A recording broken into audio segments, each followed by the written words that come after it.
Казахстаны улс төрд эрүүл зөв тогтолцоог бий болгох ажлын эхлэл нь үндсэн хуультай өөрчлөлт оруулсан явдал юм а. Мөн ерөнхийлөгчийн эрх мэдлийг улсын хурлд шилжүүлсэн, ингэснээр үндсэн хуулийн цэцгийг эх оны 1-р сараас байгуулж, улс төрийн намуудыг бүртгэх журмыг хэлбэршүүлнэ. Төрийн засаглалд иргэдийн оролцоог нэмэгдүүлж, хүний эрхийг цаашид хамгаалах, улс даяар эрх мэдлийн төвлөрлийг сааруулж хуваарлах, хууль дээдлэх ёсыг бэхжүүлэх, иргэн бүрт тэгш боломж олгох нь гол зорилтуудын нэг юм а.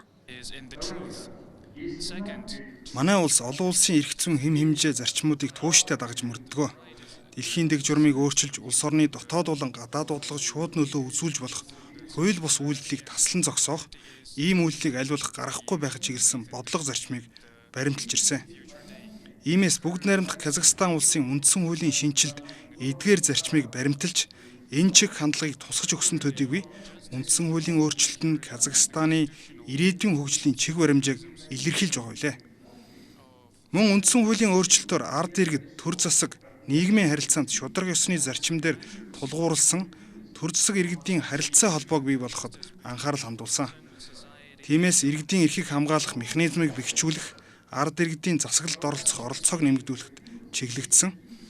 Ингээд шинэ үндсэн хуулийн механизмыг хэрэгжүүлэхийн тулд үндсэн хууль тусгагдсан өөрчлөлтүүдийг хууль эрх зүйн дагуу дагаж мөрдөх, иргэдэд энэ эрхээрээ дамжуулж төр засгаа бүрдүүлэх боломж олцоо бүрдэж эхлэв байна.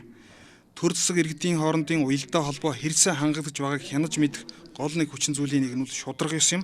Ийм шударга ёсыг бэхжүүлэхэд төр засаг анхаарч ажиллана. За эцэст нь хэлэхэд бидний үндсэн хуулиар сахин биелүүлэх, хэрэгжүүлэхэд үндсэн хуулийн зөвлөлийн үүрэг оролцоо чухал байх болно.